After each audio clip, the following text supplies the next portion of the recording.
schrik. Ik net dacht. We wisten niet dat het helemaal keren vanzelf, maar ik heb net dacht dat het zo heel geen zo wordt.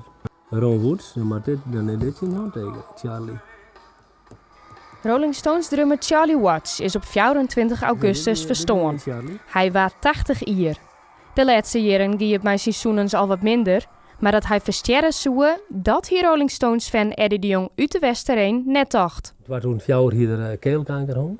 Dus, maar ja.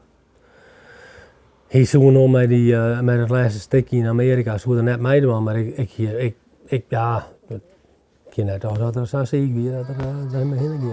Nee. Je ziet wel hoeveel mensen hadden. De Jong is een groot liefhebber van de muziek van de Rolling Stones. Hij had bij een soort concerten van zijn West.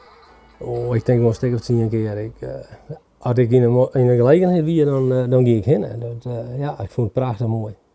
We zijn naar Hyde Park geweest in 2013. Met mijn zwager en mijn zoon en zijn kameraad.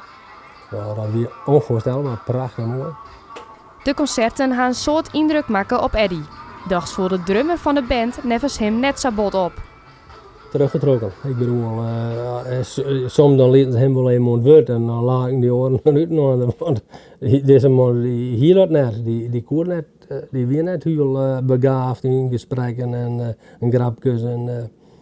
Hij wist eigenlijk wat blij dat er wat zeiden moest. Hij wist echt net wat er zeiden moest. Nee. Hoe het komt met de toekomst van de Rolling Stones is op dit stuit nog net duidelijk. Toch stinkt de Jong dat het de eindwijze kin van de Stones. Zo was het haast zeiden van je stap je er mij heen, maar dat had ze toen echt zijn. Keith Richards had een keer zijn, als er iemand uitstapte, dan zo'n stapje. Maar ja, het is, je bent echt 75 jaar, dus ik bedoel, zo volle zit er net maar in. Ik denk dat ze wel een stapje hebben.